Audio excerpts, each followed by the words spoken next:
folks outside, we want to start milling in here. We'll take some seats and we'll get things rolling here.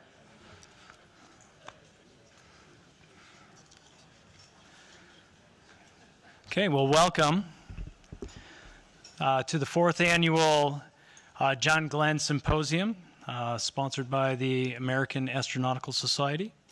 The theme this year is an electrifying future here on Earth and in space sustainability. I'm your MC this year. I'm Steve Witkowski.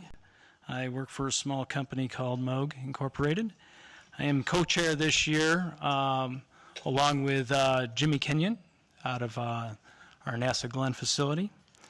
I also serve as the Vice President of Finance here for the American Astronautical Society. And it's really exciting to see you all here. So we'd like to thank you for your participation over the next 3 days. We have a real exciting lineup full of leading industry professionals here to talk to you about some exciting advancements and developments in the aeronautics and space exploration areas. Let's see if I can get this to work. Oh, look at that. I got technology in my hand and it actually works this time. So we'd like to thank our sponsors this year. This year's sponsors are Aerojet Rocketdyne, the Aerospace Corporation, Dynetics, Maxar, Moog, and SAIC. Our media sponsor this year is Space News. So once again, we'd like to thank them for their support of AAS and the Glenn Symposium this year. We'd also like to especially thank our friends at NASA Glenn and the Case Western Research University, which you're now sitting at. What a beautiful facility they've got here. I know this is my first time I've actually ever been to Case Western. I'm pretty impressed. Nice job, folks. Really appreciate your invite, and hopefully this can be one of our mainstay areas for this symposium going forward. Some extra things that we'll be doing tomorrow. They're going to include a couple tours tomorrow afternoon of the Sears Think Box. Might have to get one of the Case Western folks up here to talk about that a little bit and explain that one to us. And then the interactive commons or HoloLens demonstrations. They're also they're having a alumni event for current NASA professionals. So you can sign up for these activities at any time, today or tomorrow, out at the registration table, which was right over here, to my right, to most of your lefts, and back. So other thank yous going out this year. We'd really like to thank all the folks. Who are sitting on the planning committee this year. Great group of folks who helped put together this symposium with all the great panels, the speakers we have, the Glenn Extra speakers we have. So we'd like to thank them. If you happen to see any of them around, I know I've seen a few of them here. Give them a special thank you. There's one with a mask right up front. You can barely see Andy, but he's right there behind the mask. So we'd like to, again, thank all them. And as we move on, I'd like to ask Alan DeLuna up to the stage now. Alan is our American Astronautical Society president. Does a great job at helping herd the cats, as I like to say, and get us going into a great position. Alan, come on up.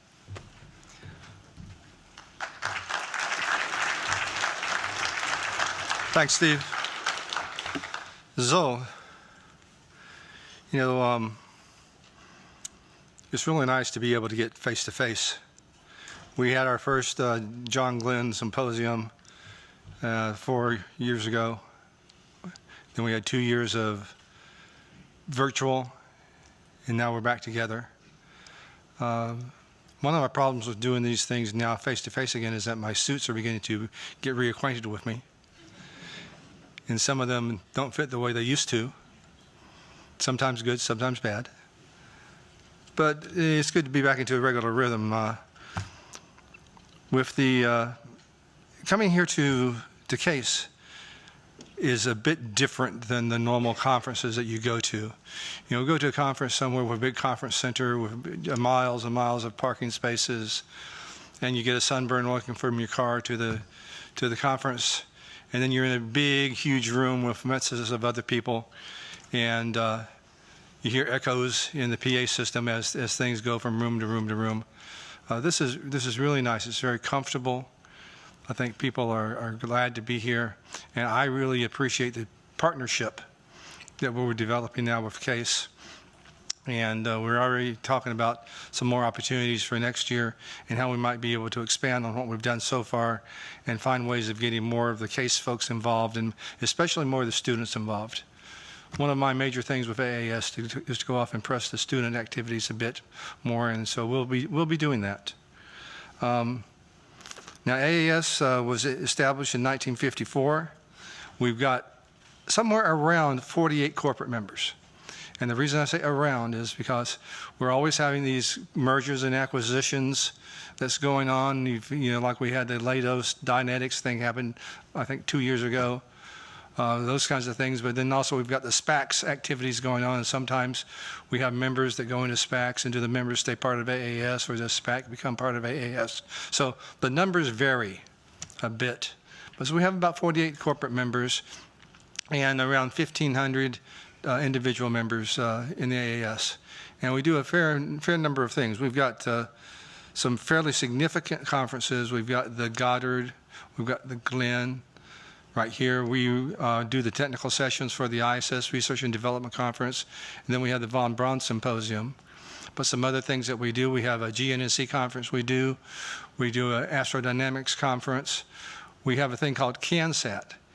CANSAT is where student teams come in and launch a payload, and they have lots of requirements and activities they have to go through in the design and approval, launch and data retrieval from that payload. It's not a launch activity, it's a payload activity. And this past year we had about 100 international participants in that. Most of the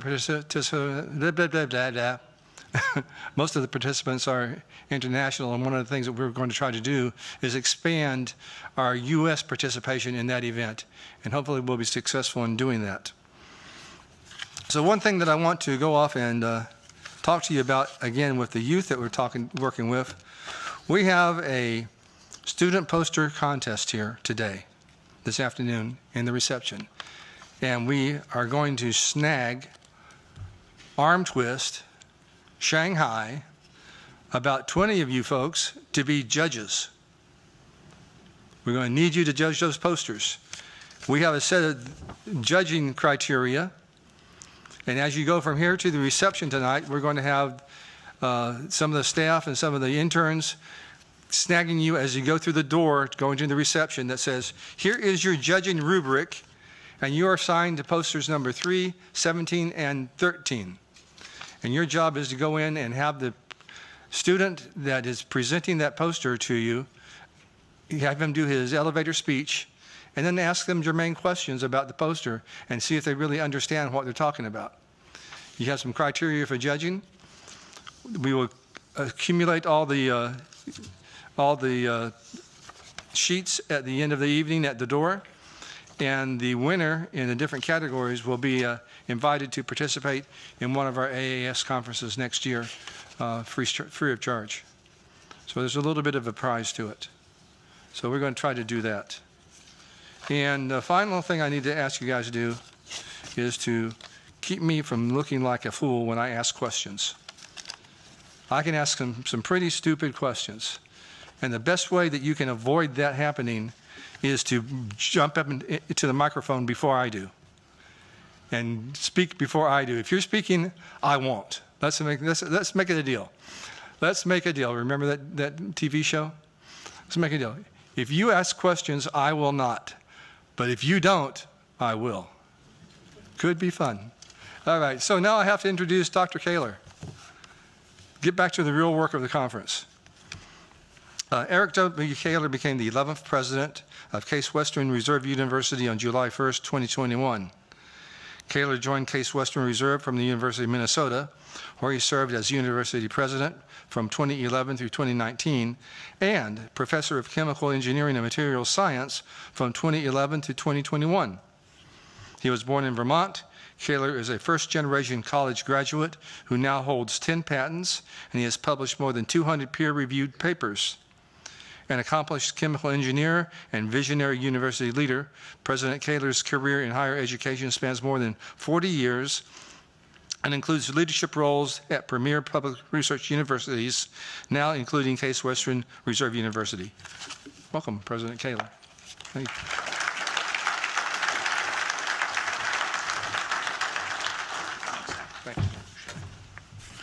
Thank you, Alan. Good afternoon, everyone, and welcome to the campus of Case Western Reserve University, and welcome also to those of you who are joining us online.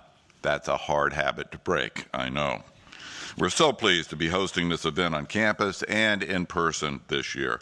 And of course, we are honored to be a partner with the AAS and NASA Glenn Research Center in this 4th annual John Glenn Symposium. So, did anybody notice the photographs released last week from the James Webb Space Telescope? Wasn't that something? Nothing short of spectacular.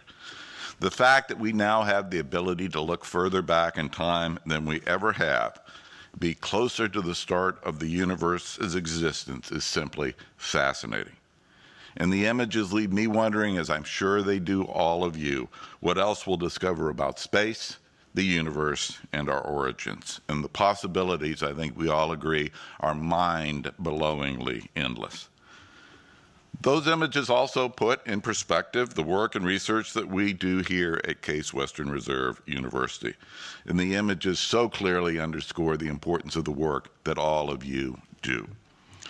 Now, I'm sure many of you know that the James Webb Telescope is named for the second director of NASA, who served from 1961 to 1968.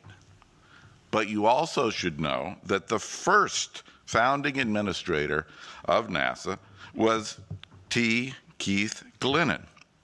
And Glennon also happened to be the president of the Case Institute of Technology, which is, of course, one of our university's predecessor institutions.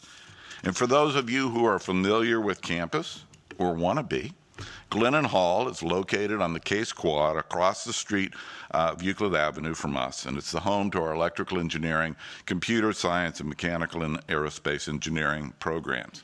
It's a big building. Now, Glennon was an electrical engineer by training and a college president by accident. True story.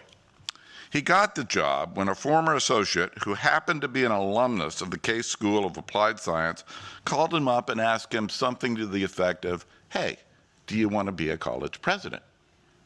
Now, Glennon, being the reasonable engineering type that he was, and having no experience in higher education whatsoever, said, "Yeah, sure, why not?"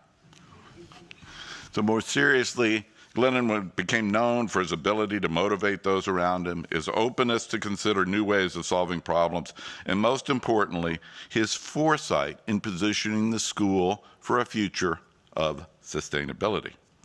And that notion of sustainability and building a sustainable future remains relevant and even more critical today.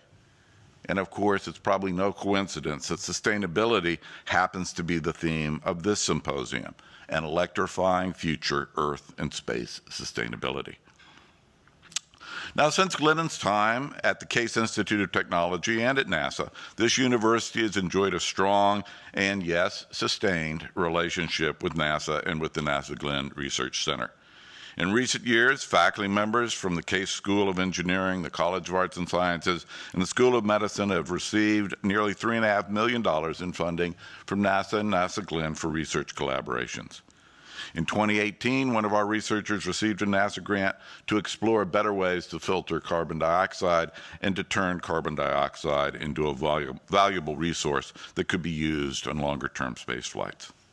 And earlier this year, we announced that one of our mechanical and aerospace engineers is leading a team of scientists who are helping NASA and other agencies plan for the future of refueling a spacecraft while in space.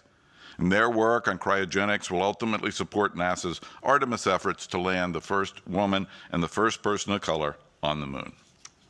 Now, I'm an engineer, so I love statistics. So I happen to know that today there are 213 Case Western Reserve University graduates working at NASA, and 164 of them are at NASA Glenn. And finally, two former NASA Glenn directors, Marla Perez Davis, who is a Case Western Reserve alumna, and Janet Cavandi, serve on our corporate visiting committee. And in fact, it's Janet's service on the visiting committee, I understand, is in part responsible for making this symposium possible. So we're grateful for the opportunities to work with NASA and with NASA Glenn, and we look forward to a long and fruitful future together. So again, thank you all for joining the symposium. I hope you're able to take advantage of the tours that were mentioned earlier, of the Think Box, which is a idea maker space that's really second to none. It's fabulous. And the HoloLens demonstrations, Microsoft technology for 3D visualization, also remarkable. Both will give you a sense of the university, the kind of work we encourage from our students and researchers, and I promise both of them are actually interesting. Finally, any Case Western alums who are attending the symposium are welcome to join us for a casual reception on Tuesday from 5 to 7 at the Jolly Scholar, which is just right next door. So now I'd like to welcome the acting Deputy Center Director at the NASA Glenn Research Center, Don Schaible, to the podium. Don, please.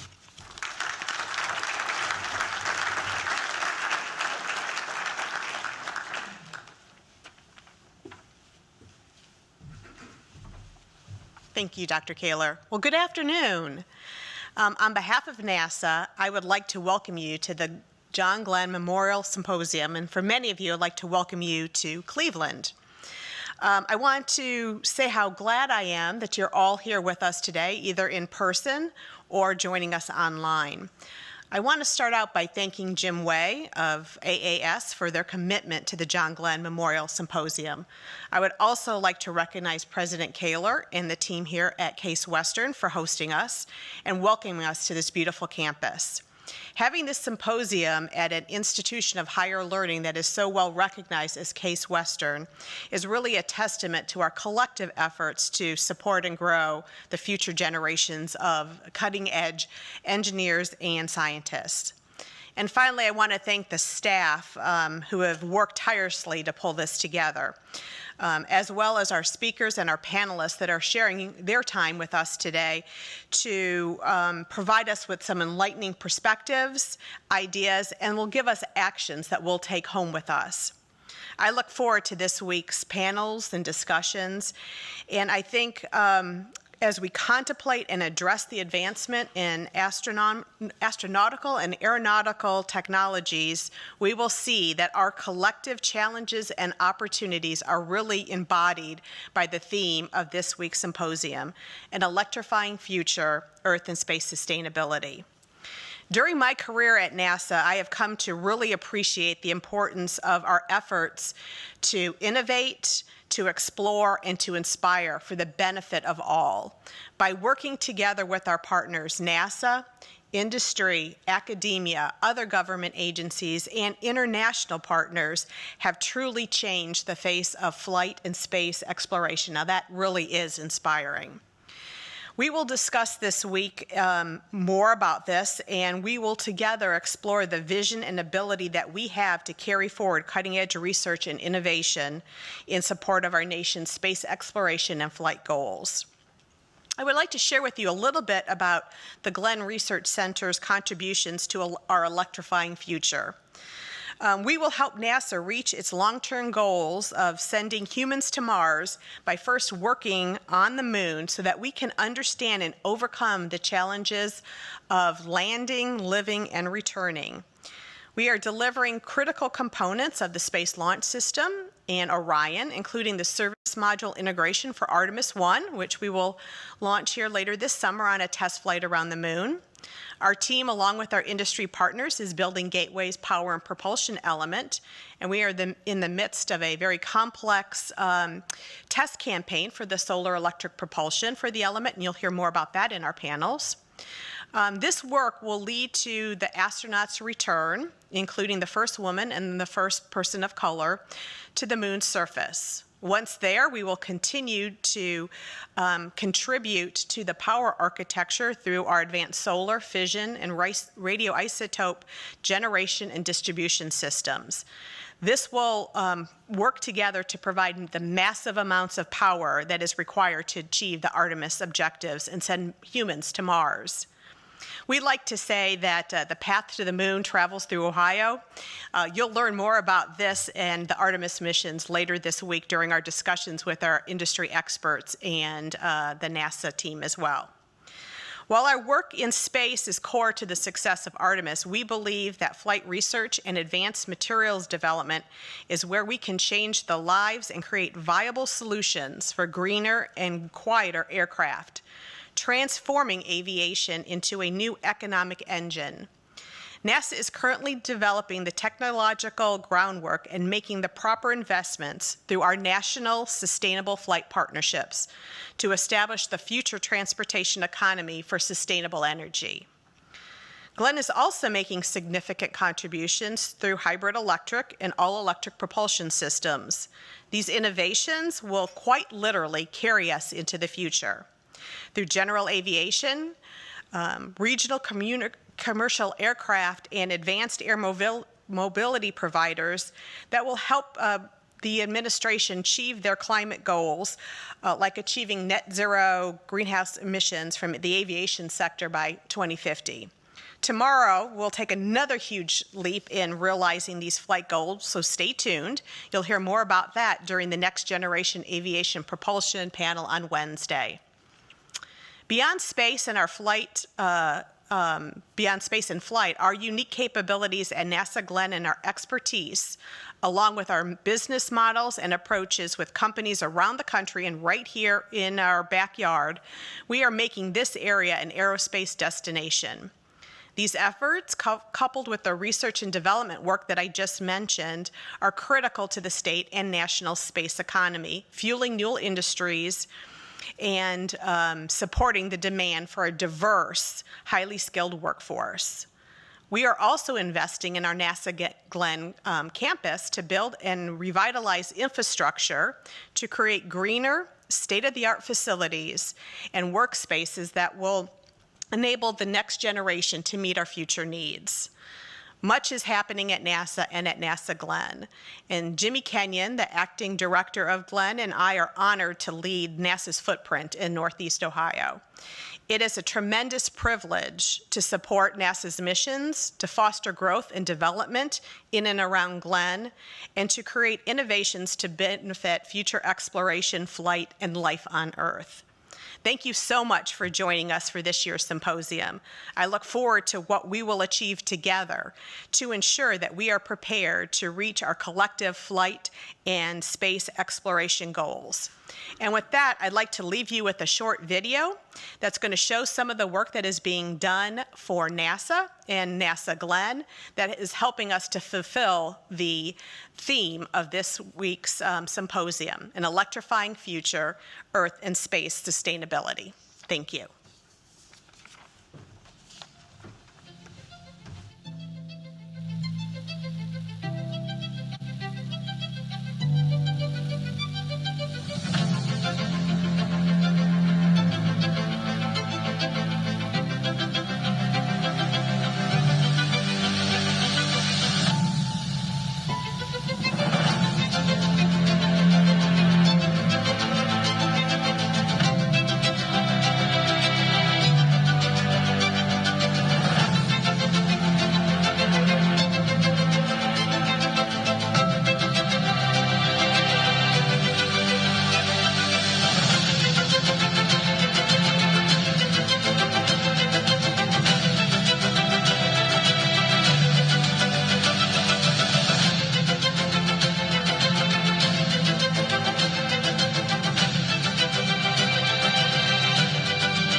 Great video.